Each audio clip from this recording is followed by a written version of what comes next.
Assalamualaikum warahmatullahi wabarakatuh. Selamat malam semuanya. Di sini kami akan mempresentasikan mengenai Omnibus Law tentang klaster ketenaga kerjaan. Ini untuk sebagai ujian akhir semester mata kuliah Global Political Economy. Anggota kelompoknya yang pertama ada saya Natasha Lia, lalu ada Febrina Pratama, Selin Marawi, dan Samir Arata. Oke, pada presentasi kali ini kami membahas kasus Omnibus Law Cluster Ketenagakerjaan.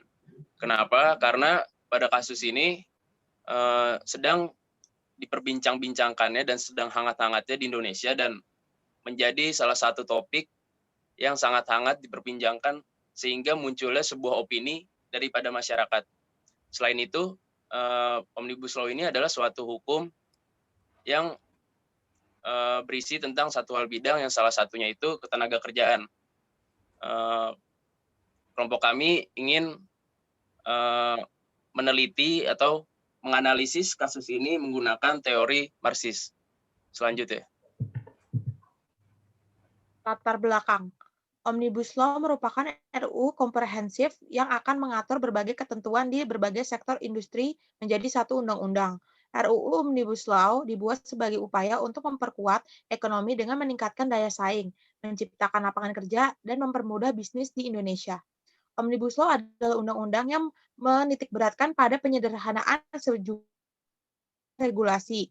Dan Omnibus Law ini merupakan konsep produk hukum yang berfungsi untuk mengkonsolidir berbagai tema, materi, subjek, dan peraturan perundang-undangan pada setiap sektor yang berbeda untuk menjadi produk hukum yang besar. Next.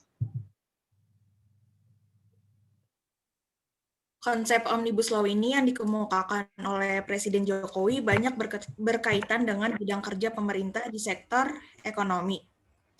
Terdapat dua Omnibus Law yang diajukan pemerintah, yaitu Cipta Kerja dan Perpajakan. Namun secara keseluruhan ada 11 klaster yang menjadi pembahasan dalam Omnibus Law RUU Cipta Kerja. Di dalam RUU Cipta Kerja ini, 11 klaster itu salah satunya adalah tentang tenaga kerjaan.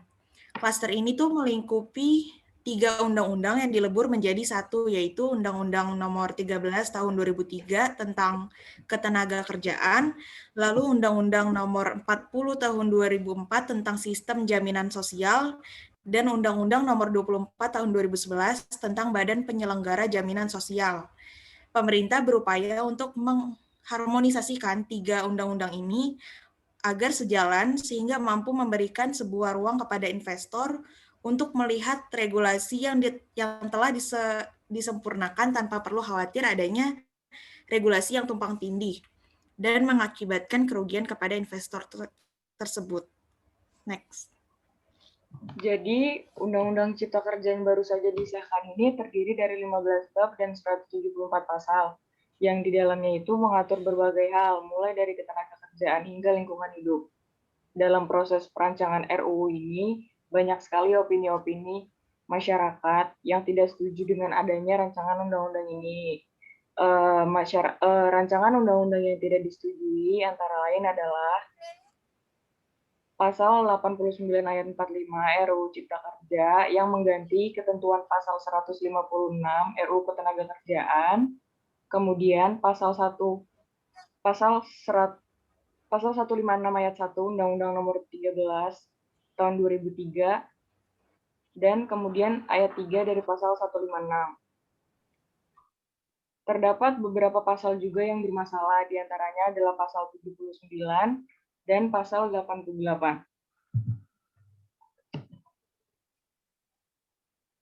Marxisme dan kapitalisme. Marxisme menurut Karl Marx mempelajari tentang sistem ekonomi, sosial, dan politik suatu negara. Dalam klaster teori Marxisme ini, model pembangunan ekonomi dibagi menjadi 3. Yang pertama ada state center development, artinya negara sebagai pengontrol pembangunan, di mana sebuah negara cenderung menyusun pembangunannya secara terperinci.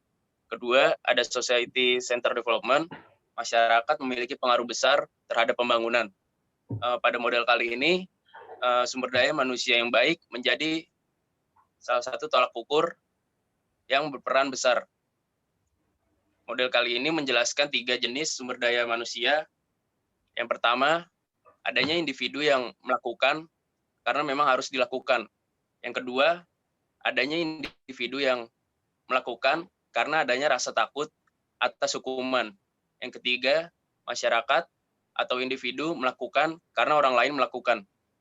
Kemudian selanjutnya ada market center development, artinya pasar memiliki pengaruh besar terhadap pembangunan. Pada model kali ini, kontribusi pasar terhadap pembangunan sangatlah berperan besar, melainkan tidak adanya ikut campur pemerintah atau negara dalam pembangunan. Tetapi pemerintah atau negara lebih tepatnya melihat perkembangan atau legal suatu perusahaan atau pasar berkembang atau menurun. Next. Selanjutnya, Marxisme dan kapitalisme. Menurut pengertian masing-masing model, Indonesia cenderung masuk ke dalam model pembangunan ekonomi yang berpusat pada negara atau state-centered development. Hal ini dikarenakan perencanaan pembangunan ekonomi di Indonesia diatur oleh pemerintah. Untuk saat ini, Indonesia belum mampu dikategorikan ke dalam society-centered development karena masyarakatnya belum terdidik dengan baik secara moral dan intelektual. Jenis sumber daya manusianya masih cenderung melakukan sesuatu karena takut atas suatu hukuman. Selain Marxis, kami juga melihat kasus ini dari pola pandang kapitalisme yang di mana faktor produksi di Indonesia dikuasai oleh pemilik modal atau kapitalis. Hal ini menyebabkan para pemilik modal akan semakin memiliki peluang untuk ekspansi usaha, sedangkan kaum buruh akan terus menjadi buruh. Tetapi teori kapitalisme ini juga memiliki kelemahan.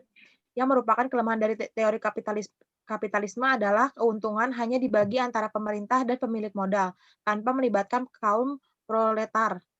Sehingga orang-orang pemerintahan dan pemilik modal menjadi semakin kaya dan kaum buruh akan semakin miskin. Hal ini berujung pada klasifikasi sosial. Next.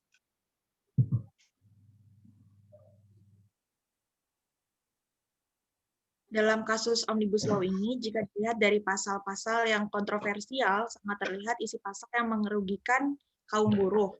Pasal-pasal tersebut diantaranya yang pertama ada pasal 59 tentang kontrak tanpa batas. Pasal ini menyebutkan ketentuan mengenai jenis pekerjaan serta batas dan jangka waktu perpanjangan perjanjian kerja. Sehingga belum ada kejelasan bagaimana kontrak para pekerja itu nantinya.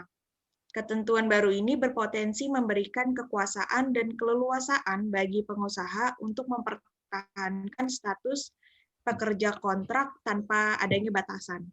Lalu yang pasal kedua itu adalah pasal 88 tentang aturan soal pengupahan diganti. Pasal 88 ini tercantum di bab tentang ketenagakerjaan yang hanya menyebut 7 kebijakan pengupahan yang sebelumnya ada 11 kebijakan dalam Undang-Undang Ketenagakerjaan.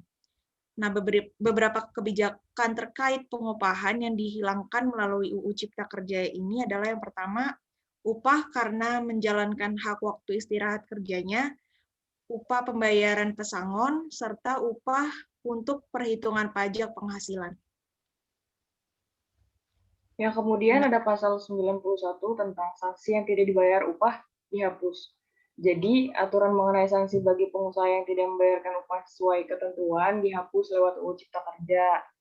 Ada 2 pasal. Dalam pasal 91 yaitu ayat 1 UU Ketenagakerjaan mengatur pengupahan yang ditetapkan asal kesepakatan kerja antara pengusaha dan para pekerja atau buruh dan tidak boleh lebih rendah dari ketentuan pengupahan yang ditetapkan oleh peraturan perundang-undangan yang berlaku. Kemudian, pada pasal 91 ayat 2 dinyatakan bahwa dalam hal kesepakatan sebagaimana yang dimaksud dalam ayat 1 lebih rendah atau bertentangan dengan peraturan perundang-undangan, kesepakatan tersebut bisa batal demi hukum dan pengusaha wajib membayar upah pekerja atau buruh menurut peraturan perundang-undangan yang berlaku.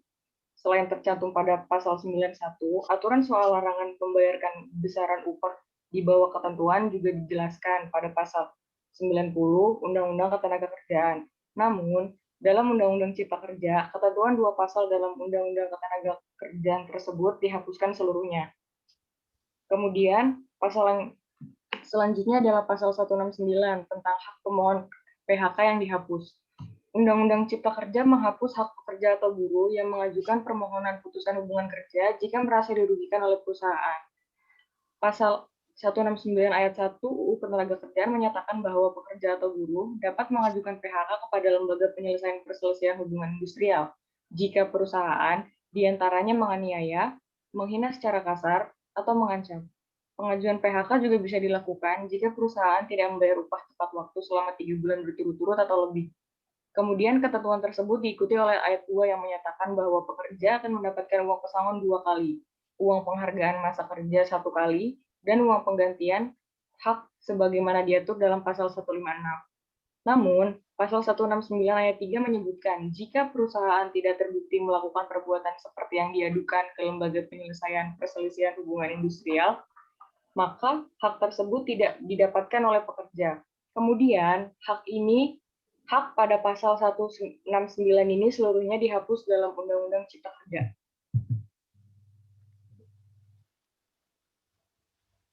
Kesimpulan, dengan menganalisa kasus menggunakan pendekatan marxisme dan kapitalisme dalam IPI, kelompok kami menjadi tahu kenapa kasus Omnibus Law seputar RUU Cipta Kerja di Indonesia banyak menghadirkan kontroversi kalangan masyarakat, terutama kaum buruh, sehingga hubungan masyarakat dalam perspektif Marxis bahwa negara memiliki peran yang besar terhadap kesejahteraan masyarakatnya. Sekian dari kelompok kami, terima kasih. Wassalamualaikum warahmatullahi wabarakatuh.